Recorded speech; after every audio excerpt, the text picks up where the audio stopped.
Ezekiel പ്രവാചകന്റെ പുസ്തകത്തിൽ നിന്നുള്ള വായന 19-ാം അധ്യായം. വിലാപഗാനം. ഇസ്രായേലിലെ പ്രഭുക്കന്മാരെക്കുറിച്ച് നീ ഒരു വിലാപഗാനം ആലപിക്കുക. നിന്റെ അമ്മ സിംഹങ്ങളുടെ ഇടയിൽ ഒരു സിംഹിയായിരുന്നു. യുവസിംഹങ്ങളുടെ ഇടയിൽ അവൾ തൻ്റെ കുട്ടികളെ വളർത്തി. അവയിലൊന്ന് ഒരു യുവസിംഹമായി വളർന്ന് ഇര പിടിക്കാൻ ശീലിച്ചു. അവൻ മനുഷ്യരെ വിഴുങ്ങി. ജനതകൾ അവനെപ്പറ്റി കേട്ടു. അവൻ അവരുടെ കുഴിയിൽ വീണു. കൊളുത്തിട്ട് വലിച്ച് അവനെ അവർ ഈജിപ്തിലേക്ക് കൊണ്ടുപോയി. കാത്തിരുന്ന് പ്രതീക്ഷയറ്റപ്പോൾ അവൾ മറ്റൊരു കുട്ടിയെ യുവസിംഹമായി വളർത്തിയെടുത്തു. അവൻ സിംഹങ്ങളുടെ ഇടയിൽ സഞ്ചരിച്ച് ഒരു യുവസിംഹമായി വളർന്നു. അവൻ ഇര തേടാൻ ശീലിച്ചു. മനുഷ്യരെ വിഴുങ്ങി. അവൻ അവരുടെ കോട്ടകൾ നശിപ്പിക്കുകയും നഗരങ്ങൾ ശൂന്യമാക്കുകയും ചെയ്തു. അവൻ്റെ ഗർജനം കേട്ട് ദേശവും ദേശവാസികളും ഭയചകിതരായി. ജനതകൾ എല്ലാ ദിക്കുകളിലും നിന്ന് അവനെതിരെ പുറപ്പെട്ടു. അവരവൻ്റെ മേൽ വല വീശി. അവൻ അവരുടെ കുഴിയിൽ വീണു. കൊളുത്തുകളിട്ട് കൂട്ടിലടച്ച് അവരവനെ ബാബിലോൺ രാജാവിൻ്റെ അടുത്ത് കൊണ്ടുചെന്നു. ഇസ്രായേൽ മലകളിൽ അവൻ്റെ സ്വരം മേലിൽ കേൾക്കാതിരിക്കാൻ വേണ്ടി അവനെ അവർ തുറുങ്കിലടച്ചു. നിന്റെ അമ്മ ജലാശയത്തിനടുത്ത് നട്ടിരിക്കുന്ന മുന്തിരിച്ചെടി പോലെയാണ്. ധാരാളമായി വെള്ളം കിട്ടിയതുമൂലം അത് വളർന്ന് ശാഖകൾ വീശി നിറയെ ഫലം പുറപ്പെടുവിച്ചു. ഭരണാധിപന്മാരുടെ ചെങ്കോലിനുതകും വിധം ബലമേറിയ കൊമ്പുകൾ അതിന്മേലുണ്ടായി. തഴച്ചു വളർന്ന കൊമ്പുകൾക്കിടയിലൂടെ അത് തല ഉയർത്തി നിന്നു. ധാരാളം ശാഖകളോടെ അത് ഉയർന്നു കാണപ്പെട്ടു. എന്നാൽ അത് ക്രോധത്തോടെ പിഴുതെറിയപ്പെട്ടു. കിഴക്കൻ കാറ്റ് അതിനെ ഉണക്കി. അതിൻ്റെ പഴങ്ങൾ പൊഴിഞ്ഞുപോയി. അതിൻ്റെ ബലമേറിയ കൊമ്പുകൾ ഉണങ്ങിപ്പോയി. അഗ്നി അവയെ ദഹിപ്പിച്ചു കളഞ്ഞു. അതിനെ ഇപ്പോൾ മരുഭൂമിയിൽ ഉണങ്ങി വരണ്ട മണ്ണിൽ നട്ടിരിക്കുന്നു. അതിൻ്റെ ഒരു ശാഖയിൽ നിന്ന് തീ പുറപ്പെട്ട് ഫലങ്ങൾ ദഹിപ്പിച്ചു കളഞ്ഞു. ഭരണാധിപന് ചെങ്കോലായി തീരത്തക്ക വിധം ബലമേറിയ കൊമ്പൊന്നും അതിൽ അവശേഷിച്ചിട്ടില്ല. ഇത് ഒരു വിലാപഗീതമാണ്, വിലാപഗീതമായിരിക്കുകയും ചെയ്യും. 20-ാം അധ്യായം. ഇസ്രായേലിൻ്റെ അവിശ്വസ്തത. 7-ാം വർഷം 5-ാം മാസം 10-ാം ദിവസം ഇസ്രായേലിലെ ശ്രേഷ്ഠന്മാരിൽ ചിലർ കർത്താവിൻ്റെ ഹിതം ആരായാൻ എൻ്റെ മുൻപിൽ വന്നു. കർത്താവ് എന്നോട് അരുളി ചെയ്തു, മനുഷ്യപുത്ര, നീ ഇസ്രായേൽ ശ്രേഷ്ഠന്മാരോട് പറയുക, ദൈവമായ കർത്താവ് അവരോട് അരുളി ചെയ്യുന്നു, എൻ്റെ ഹിതം ആരായാനാണോ നിങ്ങൾ വന്നിരിക്കുന്നത്? ഞാനാണേ, എന്നിൽ നിന്ന് നിങ്ങൾക്കുത്തരം ലഭിക്കുകയില്ല. ദൈവമായ കർത്താവ് അരുളി ചെയ്യുന്നു. നീ അവരെ വിധിക്കുകയില്ലേ? മനുഷ്യപുത്ര, നീ അവരെ വിധിക്കുകയില്ലേ? അവരുടെ പിതാക്കന്മാരുടെ മ്ലേച്ഛതകൾ നീ അവരെ അറിയിക്കുക. നീ അവരോട് പറയുക, ദൈവമായ കർത്താവ് അരുളി ചെയ്യുന്നു, ഞാൻ ഇസ്രായേലിനെ തിരഞ്ഞെടുത്ത ദിവസം യാക്കോബ് ഭവനത്തിലെ സന്തതിയോട് ശപഥം ചെയ്തു. നിങ്ങളുടെ ദൈവമായ കർത്താവ് ഞാനാണ് എന്ന് ശപഥം ചെയ്തുകൊണ്ട് ഈജിപ്തിൽ വെച്ച് ഞാൻ അവർക്ക് എന്നെ വെളിപ്പെടുത്തി. ഞാൻ അവർക്കായി കണ്ടുവച്ചതും തേനും പാലും ഒഴുകുന്നതും എല്ലാ ദേശങ്ങളെയും കാൾ ശ്രേഷ്ഠവുമായ ഈ ദേശത്തേക്ക് അവരെ ഈജിപ്തിൽ നിന്ന് കൊണ്ടുപോകും എന്ന് അന്ന് ഞാൻ ശപഥം ചെയ്തു. ഞാൻ അവരോട് പറഞ്ഞു, നിങ്ങളുടെ കണ്ണുകളെ പ്രലോഭിപ്പിക്കുന്ന മ്ലേച്ഛ വസ്തുക്കൾ നിങ്ങൾ ഓരോരുത്തരും ദൂരെ എറിഞ്ഞു കളയണം. ഈജിപ്തിലെ വിഗ്രഹങ്ങൾ വഴി നിങ്ങളിൽ ആരും അശുദ്ധരാകരുത്. ഞാനാണ് നിങ്ങളുടെ ദൈവമായ കർത്താവ്. എന്നാൽ അവരെന്നെ ധിക്കരിച്ചു. അവരെൻ്റെ വാക്കു കേൾക്കാൻ കൂട്ടാക്കിയില്ല. ആരും തങ്ങളുടെ കണ്ണുകളെ പ്രലോഭിപ്പിച്ചിരുന്ന മ്ലേച്ഛ വസ്തുക്കൾ ദൂരെ എറിഞ്ഞില്ല. ഈജിപ്തിലെ വിഗ്രഹങ്ങളെ അവരുപേക്ഷിച്ചില്ല. ഈജിപ്തിൽ വച്ച് തന്നെ എൻ്റെ ക്രോധം അവരുടെ മേൽ ചൊരിയണമെന്നും എൻ്റെ കോപം അവരിൽ പ്രയോഗിച്ചു തീർക്കണമെന്നും ഞാൻ ചിന്തിച്ചു. എങ്കിലും ആരുടെ ഇടയിൽ അവർ കഴിഞ്ഞുകൂടിയോ, ആരുടെ മധ്യത്തിൽ വെച്ച് ഞാൻ അവരെ ഈജിപ്തിൽ നിന്ന് പുറത്തു കൊണ്ടുവരുമെന്ന് പറഞ്ഞ് എന്നെ തന്നെ വെളിപ്പെടുത്തിയോ, ആ ജനതയുടെ മുൻപിൽ എൻ്റെ നാമം അശുദ്ധമാകാതിരിക്കാനായി ഞാൻ പ്രവർത്തിച്ചു. അതുകൊണ്ട് ഞാൻ അവരെ ഈജിപ്തിൽ നിന്ന് പുറത്തു കൊണ്ടുവന്ന് മരുഭൂമിയിൽ എത്തിച്ചു. എൻ്റെ കൽപ്പനകൾ ഞാൻ അവർക്ക് നൽകുകയും എൻ്റെ പ്രമാണങ്ങൾ അവരെ അറിയിക്കുകയും ചെയ്തു. അവ അനുഷ്ഠിക്കുന്നവൻ ജീവിക്കും. തങ്ങളെ വിശുദ്ധീകരിക്കുന്ന കർത്താവ് ഞാനാണെന്ന് അവരറിയാൻ വേണ്ടി അവർക്കും എനിക്കുമിടയിൽ അടയാളമായി എൻ്റെ സാബത്തുകളും ഞാൻ അവർക്ക് നൽകി. എങ്കിലും ഇസ്രായേൽ ഭവനം മരുഭൂമിയിൽ വച്ച് എന്നെ ധിക്കരിച്ചു. അവരെൻ്റെ കൽപ്പനകൾ അനുസരിച്ചില്ല. ജീവിക്കേണ്ടതിന് മനുഷ്യർ പാലിക്കേണ്ട എൻ്റെ പ്രമാണങ്ങൾ അവരുപേക്ഷിച്ചു. എൻ്റെ സാബത്തുകൾ അവരശുദ്ധമാക്കി. അവരെ പൂർണ്ണമായി നശിപ്പിക്കാൻ വേണ്ടി മരുഭൂമിയിൽ വെച്ച് തന്നെ എൻ്റെ ക്രോധം അവരുടെ മേൽ ചൊരിയണമെന്ന് ഞാൻ വീണ്ടും ചിന്തിച്ചു. എന്നാൽ ഞാൻ അവരെ പുറത്തു കൊണ്ടുവരുന്നത് കണ്ട ജനതകളുടെ ദൃഷ്ടിയിൽ എൻ്റെ നാമം അശുദ്ധമാകാതിരിക്കാനായി ഞാൻ പ്രവർത്തിച്ചു. ഞാൻ അവർക്ക് നൽകിയിരുന്നതും തേനും പാലും ഒഴുകുന്നതും എല്ലാ ദേശങ്ങളെക്കാൾ ശ്രേഷ്ഠവുമായ ദേശത്ത് അവരെ പ്രവേശിപ്പിക്കുകയില്ലെന്ന് മരുഭൂമിയിൽ വെച്ച് ഞാൻ അവരോട് ശപഥം ചെയ്തു. എന്തെന്നാൽ അവരെൻ്റെ പ്രമാണങ്ങൾ നിരാകരിച്ചു. അവരെൻ്റെ കൽപ്പനകൾ അനുസരിച്ചില്ല. എൻ്റെ സാബത്തുകൾ അവരശുദ്ധമാക്കി. അവരുടെ ഹൃദയം വിഗ്രഹങ്ങളുടെ പിന്നാലെ പോയി. എന്നിട്ടും ഞാൻ അവരെ കാരുണ്യപൂർവ്വം വീക്ഷിച്ചു. ഞാൻ അവരെ നശിപ്പിക്കുകയോ മരുഭൂമിയിൽ വെച്ച് അവരെ നിശ്ശേഷം സംഹരിക്കുകയോ ചെയ്തില്ല.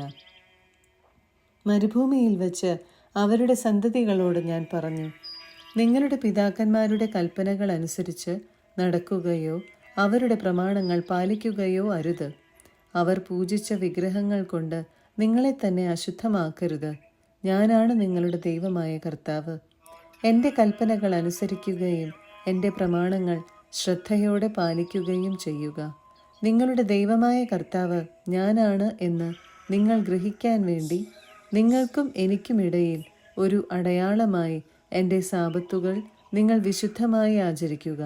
എന്നാൽ അവരുടെ മക്കളും എന്നെ ധിക്കരിച്ചു. അവരെൻ്റെ കൽപ്പനകൾ അനുസരിച്ചില്ല. ജീവിക്കേണ്ടതിന് മനുഷ്യൻ പാലിക്കേണ്ട എൻ്റെ പ്രമാണങ്ങൾ പാലിക്കുന്നതിൽ അവർ ശ്രദ്ധ വച്ചില്ല. അവരെൻ്റെ സാബത്തുകൾ അശുദ്ധമാക്കി. മരുഭൂമിയിൽ വെച്ച് തന്നെ എൻ്റെ ക്രോധം അവരുടെ മേൽ ചൊരിയണമെന്നും അവരുടെ മേൽ എൻ്റെ കോപം പ്രയോഗിച്ചു തീർക്കണമെന്നും ഞാൻ വിചാരിച്ചു. എന്നിട്ടും ഞാൻ കരമുയർത്തിയില്ല. ഞാൻ അവരെ പുറത്തു കൊണ്ടുവരുന്നത് കണ്ട ജനതകളുടെ ദൃഷ്ടിയിൽ എൻ്റെ നാമം അശുദ്ധമാകാതിരിക്കാൻ വേണ്ടി ഞാൻ പ്രവർത്തിച്ചു. അവരെ ജനതകളുടെയും രാജ്യങ്ങളുടെയും ഇടയിൽ ചിതറിച്ചു കളയുമെന്ന് മരുഭൂമിയിൽ വെച്ച് അവരോട് ഞാൻ ശപഥം ചെയ്തു. എന്തെന്നാൽ അവരെൻ്റെ പ്രമാണങ്ങൾ പാലിച്ചില്ല. അവരെൻ്റെ കൽപ്പനകൾ നിരാകരിക്കുകയും എൻ്റെ സാബത്തുകൾ അശുദ്ധമാക്കുകയും ചെയ്തു. അവർ തങ്ങളുടെ പിതാക്കന്മാർ പൂജിച്ചിരുന്ന വിഗ്രഹങ്ങളിൽ കണ്ണുറപ്പിച്ചിരുന്നു. തന്മൂലം ഞാൻ അവർക്ക് ദോഷകരമായ കൽപ്പനകളും ജീവൻ നേടാൻ ഉതകാത്ത പ്രമാണങ്ങളും നൽകി. അവരുടെ ആദ്യജാതരെ ദഹനബലിയായി അർപ്പിക്കാൻ ഇടയാക്കിയതുവഴി ഞാൻ അവരെ അശുദ്ധരാക്കി. അവരെ ഭയപ്പെടുത്തുന്നതിനും അങ്ങനെ ഞാൻ തന്നെയാണ് കർത്താവ് എന്നവരറിയുന്നതിനും വേണ്ടിയായിരുന്നു അത്. മനുഷ്യപുത്ര, ഇസ്രായേൽ ഭവനത്തോട് പറയുക, ദൈവമായ കർത്താവ് അരുളി ചെയ്യുന്നു, നിങ്ങളുടെ പിതാക്കന്മാർ അവിശ്വസ്തമായി പെരുമാറിക്കൊണ്ട് എന്നെ വീണ്ടും നിന്ദിക്കുകയായിരുന്നു. ഞാൻ അവർക്ക് കൊടുക്കാമെന്ന് ശപഥം ചെയ്തിരുന്ന ദേശത്തേക്ക് അവരെ കൊണ്ടുവന്നപ്പോൾ ഉയർന്ന മലയും തഴച്ച മരവും കണ്ടിടത്തെല്ലാം അവർ ബലിയർപ്പിച്ചു. അവരുടെ ബലി എന്നെ പ്രകോപിപ്പിച്ചു. അവിടെ അവർ സുഗന്ധ ധൂപം ഉയർത്തുകയും പാനീയ ബലി ഒഴിക്കുകയും ചെയ്തു. നിങ്ങൾ പോകുന്ന ആ പൂജാഗിരി എന്താണ് എന്ന് ഞാൻ ചോദിച്ചു. അതുകൊണ്ട് ഇന്നും ആ സ്ഥലം ബാമ എന്ന് വിളിക്കപ്പെടുന്നു. ഇസ്രായേൽ ഭവനത്തോട് പറയുക, ദൈവമായ കർത്താവ് അരുളി ചെയ്യുന്നു, നിങ്ങളും നിങ്ങളുടെ പിതാക്കന്മാരെ പോലെ നിങ്ങളെ തന്നെ അശുദ്ധരാക്കുകയും അവരുടെ മ്ലേച്ഛ വസ്തുക്കളുടെ പിന്നാലെ വഴിപിഴച്ചു പോകുകയും ചെയ്യുമോ? നിങ്ങൾ കാഴ്ചകൾ അർപ്പിക്കുമ്പോഴും പുത്രന്മാരെ ദഹനബലിയായി കൊടുക്കുമ്പോഴും നിങ്ങളുടെ വിഗ്രഹം മൂലം നിങ്ങളെ തന്നെ ഇന്നും അശുദ്ധരാക്കുന്നു. ഇസ്രായേൽ ഭവനമേ, നിങ്ങൾക്ക് എന്നിൽ നിന്ന് ഉത്തരം ലഭിക്കുമോ? ദൈവമായ കർത്താവ് അരുളി ചെയ്യുന്നു, ഞാനാണേ നിങ്ങൾക്കുത്തരം ലഭിക്കുകയില്ല. ജനതകളെപ്പോലെയും വിദേശീയ ഗോത്രങ്ങളെപ്പോലെയും നമുക്ക് കല്ലിനെയും മരത്തെയും ആരാധിക്കാം എന്ന നിങ്ങളുടെ വിചാരം ഒരിക്കലും നിറവേറുകയില്ല. ദൈവമായ കർത്താവ് അരുളി ചെയ്യുന്നു, ഞാനാണേ ശക്തിയേറിയ കരത്തോടും നീട്ടിയ ഭുജത്തോടും കോരിച്ചൊരിയുന്ന ക്രോധത്തോടും കൂടെ ഞാൻ നിങ്ങളെ ഭരിക്കും. ശക്തിയേറിയ കരത്തോടും നീട്ടിയ ഭുജത്തോടും കോരിച്ചൊരിയുന്ന ക്രോധത്തോടും കൂടെ ജനതകളുടെ ഇടയിൽ നിന്ന് നിങ്ങളെ ഞാൻ പുറത്തു കൊണ്ടുവരികയും നിങ്ങൾ ചിതറിപ്പാർക്കുന്ന രാജ്യങ്ങളിൽ നിന്ന് നിങ്ങളെ ഒരുമിച്ച് കൂട്ടുകയും ചെയ്യും. നിങ്ങളെ ഞാൻ ജനതകളുടെ മരുഭൂമിയിലേക്ക് കൊണ്ടുപോകും. അവിടെ വെച്ച് മുഖാഭിമുഖം നിങ്ങളെ ഞാൻ വിചാരണ ചെയ്യും. ദൈവമായ കർത്താവ് അരുളി ചെയ്യുന്നു. ഈജിപ്തിലെ മരുഭൂമിയിൽ വെച്ച് നിങ്ങളുടെ പിതാക്കന്മാരെ ഞാൻ വിചാരണ ചെയ്തതുപോലെ നിങ്ങളെയും വിചാരണ ചെയ്യും. നിങ്ങളെ ഞാൻ വടിക്കീഴിൽ നടത്തുകയും ഉടമ്പടിയുടെ ബന്ധനത്തിന് വിധേയരാക്കുകയും ചെയ്യും. എന്നെ ധിക്കരിക്കുന്നവരെയും എനിക്കെതിരെ അതിക്രമം കാട്ടുന്നവരെയും ഞാൻ നിങ്ങളിൽ നിന്ന് നീക്കം ചെയ്യും. അവർ ചെന്നു പാർക്കുന്ന രാജ്യങ്ങളിൽ നിന്ന് അവരെ ഞാൻ പുറത്തു കൊണ്ടുവരും. എന്നാൽ അവർ ഇസ്രായേൽ ദേശത്ത് പ്രവേശിക്കുകയില്ല. ഞാനാണ് കർത്താവെന്ന് അപ്പോൾ നിങ്ങൾ അറിയും. ഇസ്രായേൽ ഭവനമേ, ദൈവമായ കർത്താവ് നിങ്ങളോട് അരുളി ചെയ്യുന്നു. നിങ്ങൾ എൻ്റെ വാക്കു കേൾക്കുകയില്ലെങ്കിൽ പോയി നിങ്ങളുടെ വിഗ്രഹങ്ങളെ ആരാധിച്ചുകൊള്ളുക. എന്നാൽ ഇനിമേൽ നിങ്ങളുടെ കാഴ്ചകളും വിഗ്രഹങ്ങളും വഴി എൻ്റെ വിശുദ്ധനാമം അശുദ്ധമാക്കരുത്. ദൈവമായ കർത്താവ് അരുളി ചെയ്യുന്നു. ഇസ്രായേൽ ഭവനം മുഴുവൻ ദേശത്തുള്ളവരെല്ലാം എൻ്റെ വിശുദ്ധഗിരിയിൽ ഇസ്രായേലിലെ പർവ്വത ശൃംഗത്തിൽ എന്നെ ആരാധിക്കും. അവിടെ അവരെ ഞാൻ സ്വീകരിക്കും. നിങ്ങളുടെ കാഴ്ചകളും ആദ്യഫലങ്ങളും നേർച്ചകളും അവിടെ ഞാൻ ആവശ്യപ്പെടും. നിങ്ങൾ ചിതറി പാർത്തിരുന്ന ദേശത്തു നിന്ന് നിങ്ങളെ ഒരുമിച്ച് കൂട്ടുകയും ജനതകളുടെ ഇടയിൽ നിന്ന് നിങ്ങളെ പുറത്തു കൊണ്ടുവരികയും ചെയ്യുമ്പോൾ നിങ്ങളെ സുഗന്ധധൂപം പോലെ ഞാൻ സ്വീകരിക്കും. ജനതകൾ കാൺകെ നിങ്ങളുടെ ഇടയിൽ ഞാൻ എൻ്റെ വിശുദ്ധി വെളിപ്പെടുത്തും. നിങ്ങളുടെ പിതാക്കന്മാർക്ക് നൽകുമെന്ന് ഞാൻ ശപഥം ചെയ്ത ഇസ്രായേൽ ദേശത്തേക്ക് നിങ്ങളെ ആനയിക്കുമ്പോൾ ഞാനാണ് കർത്താവ് എന്ന് നിങ്ങൾ അറിയും. നിങ്ങളെ തന്നെ മലിനമാക്കിയ നിങ്ങളുടെ ജീവിത രീതിയും പ്രവൃത്തികളും അപ്പോൾ നിങ്ങൾ അനുസ്മരിക്കും. നിങ്ങൾ പ്രവർത്തിച്ചിട്ടുള്ള തിന്മകൾ ഓർത്ത് നിങ്ങൾക്ക് നിങ്ങളോട് തന്നെ വെറുപ്പ് തോന്നും. ദൈവമായ കർത്താവ് അരുളി ചെയ്യുന്നു. ഇസ്രായേൽ ഭവനമേ, നിങ്ങളുടെ തെറ്റായ പ്രവർത്തനങ്ങൾക്കും ദുഷിച്ച മാർഗങ്ങൾക്കും അനുസൃതമായിട്ടല്ല എൻ്റെ നാമത്തെ പ്രതി ഞാൻ നിങ്ങളോട് പെരുമാറുമ്പോൾ ഞാനാണ് കർത്താവ് എന്ന് നിങ്ങൾ അറിയും. കർത്താവ് എന്നോട് അരുളി ചെയ്തു. മനുഷ്യപുത്ര, ദക്ഷിണ ദിക്കിലേക്ക് മുഖം തിരിച്ച് അതിനെതിരെ പ്രഘോഷിക്കുക. നെഗബിലെ വനങ്ങൾക്കെതിരെ പ്രവചിക്കുക. നെഗബിലെ വനത്തോട് പറയുക, കർത്താവിൻ്റെ വചനം ശ്രവിക്കുക. ദൈവമായ കർത്താവ് അരുളി ചെയ്യുന്നു. ഞാൻ നിന്നിൽ തീ കൊളുത്തും. അത് നിന്നിലുള്ള പച്ചയും ഉണങ്ങിയതുമായ എല്ലാ വൃക്ഷങ്ങളും ദഹിപ്പിക്കും. അഗ്നിജ്വാലകൾ അണയുകയില്ല. തെക്കു മുതൽ വടക്ക് വരെയുള്ള എല്ലാവരും അതിൽ കരിയും. കർത്താവായ ഞാനാണ് അത് കൊളുത്തിയതെന്ന് എല്ലാ മർത്യരും അറിയും.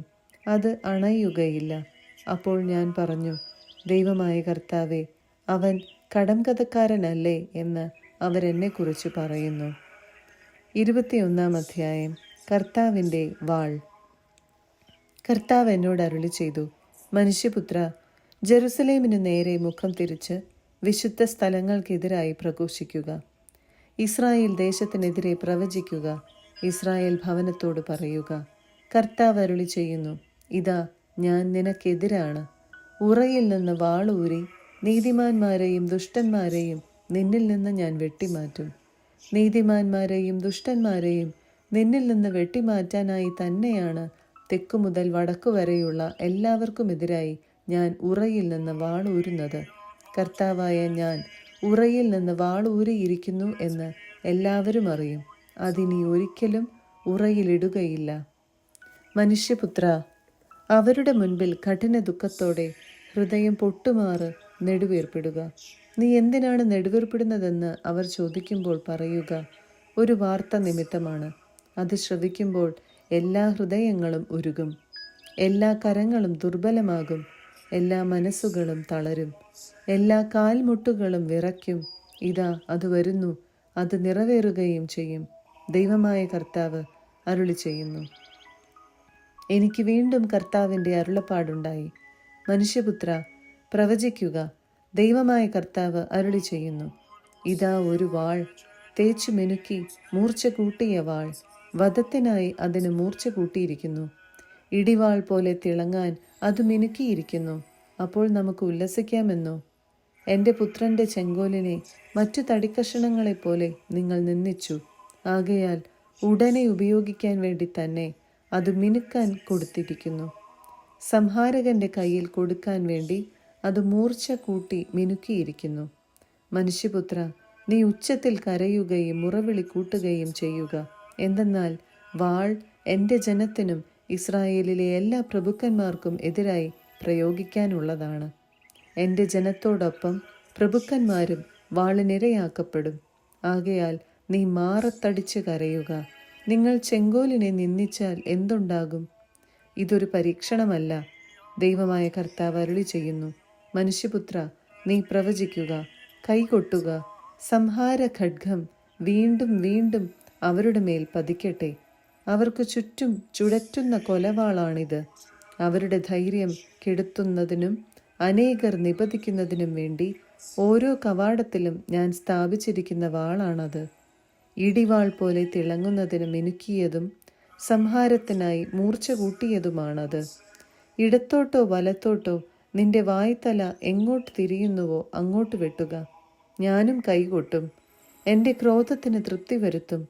കർത്താവായ ഞാൻ പറഞ്ഞിരിക്കുന്നു. കർത്താവ് എന്നോട് വീണ്ടും അരുളി ചെയ്തു. മനുഷ്യപുത്ര, ബാബിലോൺ രാജാവിൻ്റെ വാൾ കടന്നു വരുന്നതിന് 2 വഴികൾ നീ അടയാളപ്പെടുത്തുക. ഒരു ദേശത്തു നിന്ന് തന്നെ പുറപ്പെടണം. നഗരത്തിലേക്കുള്ള വഴി ആരംഭിക്കുന്നിടത്ത് ഒരു ചൂണ്ടുപലക നാട്ടുക. അങ്ങനെ അമ്മോന്യരുടെ റബ്ബായിലേക്കും യൂദായിലേക്കും കോട്ടകളാൽ സുരക്ഷിതമായ ജെറുസലേമിലേക്കും ആ വാൾ കടന്നു വരുന്നതിന് നീ വഴി അടയാളപ്പെടുത്തുക. എന്തെന്നാൽ ബാബിലോൺ രാജാവ് വഴിത്തിരിവിൽ ശകുനം നോക്കി നിൽക്കുന്നു. അവൻ അസ്ത്രങ്ങൾ ഇളക്കുകയും കുലദൈവങ്ങളോട് ഉപദേശമാരായുകയും കരൾ നോട്ടം നടത്തുകയും ചെയ്യുന്നു. അവൻ്റെ വലം കൈയിൽ ജെറുസലേമിലേക്ക് എന്ന കുറി ലഭിച്ചു. കൂട്ടക്കൊലയ്ക്ക് ആജ്ഞ നൽകാനും പോർവിളി മുഴക്കാനും പ്രവേശന കവാടങ്ങളിൽ യന്ത്രമുട്ടി സ്ഥാപിക്കാനും മൺതിട്ടകൾ ഉയർത്താനും പ്രതിരോധ ഗോപുരങ്ങൾ നിർമ്മിക്കാനും നിർദ്ദേശം നൽകുന്നതായിരുന്നു അത്. ജെറുസലേം നിവാസികൾക്ക് ഇത് നിരർത്ഥകമായ ഒരു ശകുനമായി തോന്നും. അവർ സഖ്യത്തിലായിരുന്നല്ലോ. എന്നാൽ അവരെ പിടിച്ചടക്കാൻ ഇടവരുത്തിയ അവരുടെ അകൃത്യങ്ങൾ അവൻ അവരെ ഓർമ്മിപ്പിക്കും. ദൈവമായ കർത്താവ് അരുളി ചെയ്യുന്നു. പരസ്യമായ അതിക്രമങ്ങൾ നിമിത്തം നിങ്ങളുടെ അപരാധങ്ങൾ എന്നെ അനുസ്മരിപ്പിച്ചതുകൊണ്ടും നിങ്ങളുടെ എല്ലാ പ്രവൃത്തികളിലും പാപം പ്രത്യക്ഷപ്പെടുന്നതുകൊണ്ടും നിങ്ങൾ എൻ്റെ ഓർമ്മയെ ഉണർത്തിയതുകൊണ്ടും നിങ്ങൾ പിടിക്കപ്പെടും. ദുഷ്ടനും അധർമ്മിയുമായ ഇസ്രായേൽ രാജാവേ, നിന്റെ ദിനം, നിന്റെ അവസാന ശിക്ഷയുടെ ദിനം വരുന്നു. ദൈവമായ കർത്താവ് അരുളി ചെയ്യുന്നു. നിന്റെ തലപ്പാവും കിരീടവും എടുത്തു മാറ്റുക. ഇനി പഴയ പടി തുടരുകയില്ല. താഴ്ന്നവൻ ഉയർത്തപ്പെടും, ഉയർന്നവൻ താഴ്ത്തപ്പെടും. നാശകൂമ്പാരം, ഞാൻ അതിനെ നാശകൂമ്പാരമാക്കും. യഥാർത്ഥ അവകാശി വരുന്നതുവരെ അതിൻ്റെ പൊടി പോലും അവശേഷിക്കുകയില്ല. അവന് ഞാനത് നൽകും. മനുഷ്യപുത്ര, പ്രവചിക്കുക. അമ്മോന്യരെ പറ്റിയും അവരുടെ ധിക്കാരത്തെപ്പറ്റിയും ദൈവമായ കർത്താവ് അരുളി ചെയ്യുന്നു. സംഹാരത്തിനായി ഒരു വാൾ ഊരിയിരിക്കുന്നു. മിന്നൽ പോലെ വെട്ടിത്തിളങ്ങാൻ അത് തേച്ചു മിനുക്കിയിരിക്കുന്നു. നിങ്ങൾക്ക് വേണ്ടി വ്യാജ ദർശനങ്ങൾ കാണുകയും കള്ളപ്രവചനം നടത്തുകയും ചെയ്യുന്ന ദുഷ്ടരായ അധർമ്മികളുടെ കഴുത്തിൽ ആ വാൾ വീശും. അവരുടെ ദിനം വന്നു കഴിഞ്ഞു, അവരുടെ അവസാന ശിക്ഷയുടെ സമയം. അത് ഉറയിലിടുക. നീ സൃഷ്ടിക്കപ്പെട്ട സ്ഥലത്ത്, നിന്റെ ജന്മദേശത്ത് വെച്ച് നിന്നെ ഞാൻ വിധിക്കും. എൻ്റെ രോഷം ഞാൻ നിന്റെ മേൽ ചൊരിയും. എൻ്റെ ക്രോധാഗ്നി ജ്വാലകൾ നിന്റെ മേൽ വീശും. നിഷ്ഠുരന്മാരായ സംഹാര വിദഗ്ധരുടെ കരങ്ങളിൽ ഞാൻ നിന്നെ ഏൽപ്പിച്ചു കൊടുക്കും. നീ അഗ്നിക്കിരയാകും. നിന്റെ രക്തം ദേശത്തൂടെ ഒഴുകും. നിന്റെ സ്മരണ പോലും അവശേഷിക്കുകയില്ല. കർത്താവായ ഞാനാണ് ഇത് പറയുന്നത്.